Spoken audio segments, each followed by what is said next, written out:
This will be my first of what should be many research reviews.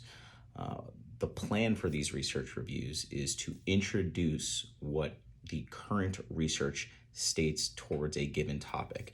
This could be muscular hypertrophy, it could be weight loss, weight gain.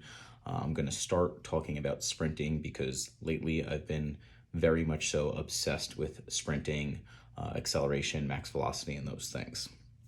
So the first paper is Coaching Sprinting, Expert Coaches' Perceptions of Resistance-Based Training. So this paper took 7 elite sprint coaches. These aren't your average Joes. All of the coaches had at least 10 years training experience, and these are working with athletes at the high collegiate level, upwards of world-class athletes. What they did was they did an interview and they asked these coaches what they did with their athletes with regards to resistance-based training. I think this is important because some people seem to think that resistance training, especially for younger people, is going to make an athlete bulky, something along those lines, and they're not going to be able to be fast, which is this is very much so to the contrary.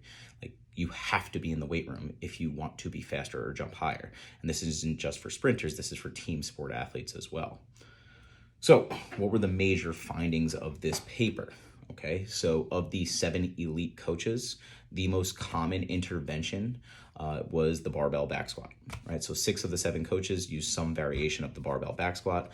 5 of the 7 coaches used the barbell deadlift and or Olympic weightlifting. So I think that's interesting because some coaches seem to think that, I don't know, there's this thing, the risk reward of the deadlift lately. Some people sort of stigmatize the deadlift and say it's not worth it. I feel very much so to the opposite. And most of these coaches seem to feel the same. Same thing for weightlifting. Some coaches seem to think that teaching Olympic weightlifting, like the barbell clean or the barbell snatch, seems to take too long and it's not worth it.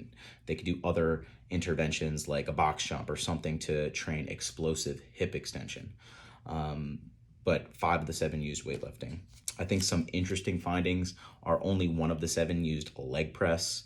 1 of the 7 used a parachute for sprint training. I think, 15, 20 years. That was pretty common because people think it looked cool, but I think there's probably better tools, most notably using a sled for sprint training.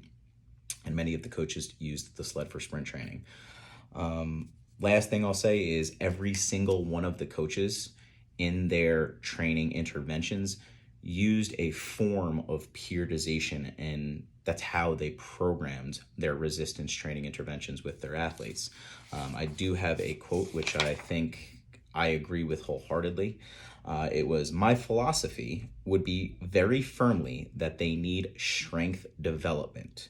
Developing a sound base of strength and then working across the entire force velocity curve."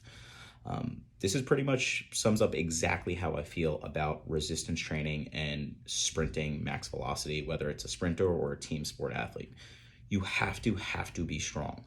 The number that is often quoted in the literature is, if you are not squatting at least 2 times your body weight for males, you are probably not maximizing strength to maximize speed. So you have to get to that. So for a 150-pound male, right, you need to be in the weight room and striving to squat 2 times your body weight.